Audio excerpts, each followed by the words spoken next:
Hello everyone. आज हम criminology का जो केस डिस्कस करने वाले हैं उसका नाम है संजय सूरी वर्सेस दिल्ली एडमिनिस्ट्रेशन।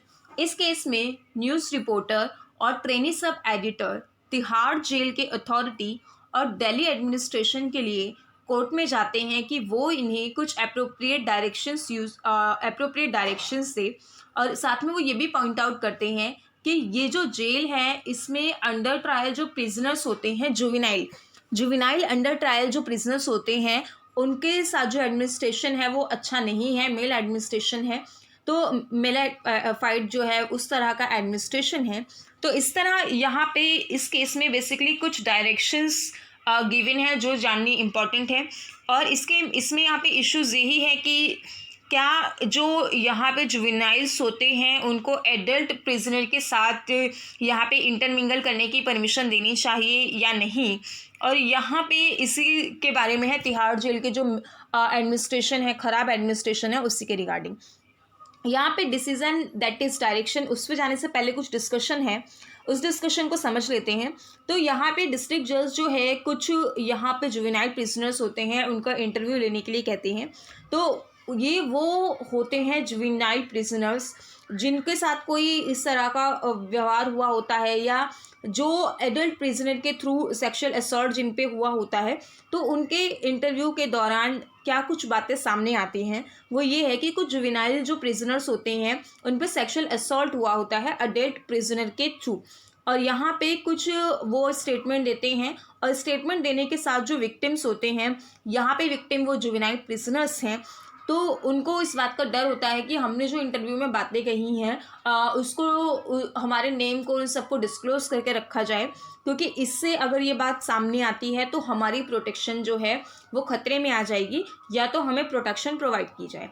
तो यहाँ पे कोर्ट इस चीज़ को अलाउ करती है। और इसके साथ यहाँ पे सेकेंड चीज़ ये है कि इन्हें 500 रुपये के सिक्योरिटी बॉन्ड पे, पेरोल पे और बेल पे इनको रिलीज़ कर दिया जाता है, इन प्रिजनर्स को। इसके अलावा यहाँ पे एक और चीज़ है कि यहाँ पे कोर्ट में कुछ चीज़ और की जाती हैं। तो जो यहाँ पे इनका वार्डन होता है, वार्ड बॉय होता है, उसको भी यहाँ पे अलाउ नहीं किया जाता अंदर जाने के लिए। तो एक बहुत मोटा मोटा सा इसका डिस्कशन इसके ब्रीफ में हुआ था बीच में। और इसमें ये भी था कि एक छोटी सी चीज़ इसको ये रेफ़र की गई थी कि जो सारे रिलीजन्स होते हैं उसमें मेन जो चीज़ है, मेन फैक्टर वो है ह्यूमनिज्म। तो हमें उसको ध्यान में रखना चाहिए। तो ये कुछ ऐसी बातें थी। अब इसमें यहाँ पे कुछ डिसीज़न जो डायरेक्शन के तौर पे देखा गया, वो ये देखा गया कि सबसे पहले ये कंफर्म करना ज़रूरी है, इस बात की श्योरिटी होनी चाहिए कि जो चाइल्ड वर्ड है एज़ पर चिल्ड्रन एक्ट, ये पूरी तरह से सेव होना चाहिए। जब आप सबसे पहले तो ये होना चाहिए कि किसी भी चाइल्ड को आप क्या करो, आप वहाँ पे जेल में पहली बात ना जाए, और अगर वो जा रहा है तो उसकी पूरी सिक्योरिटी होनी चाहिए। सिक्योरिटी यहाँ पे सबसे पहले चाइल्ड जो कंसिडर किया गया है below the age of 16 years, and if girls that is 18 years below the age of 18 years.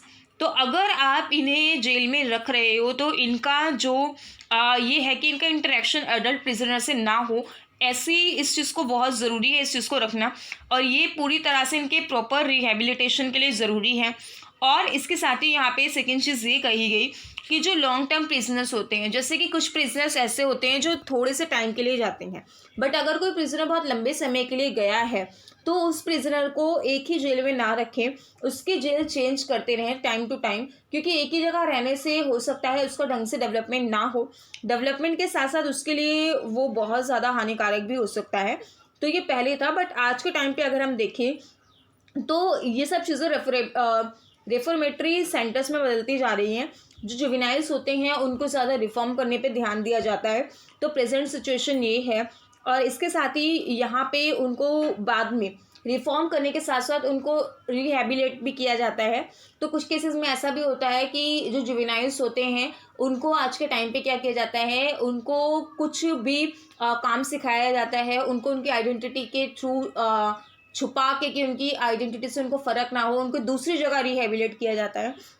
तो यहाँ पे ये चीज़ें हैं। अब इसके साथ साथ यहाँ पे जेल अथॉरिटीज़ की तीसरी बात ये कहेगी कि जेल अथॉरिटीज़ की भी ये ऑब्लिगेशंस होनी चाहिए कि वो तिहाड़ जेल हो या जुवेनाइल जेल हो, जहाँ का उन्हें यहाँ पे वारंट मिला है, तो उसी वारंट के थ्रू उन्हें वहाँ पे भेजा जाए, इस चीज़ को वो चेक करें, ये उनकी ऑब्लिगेशन है।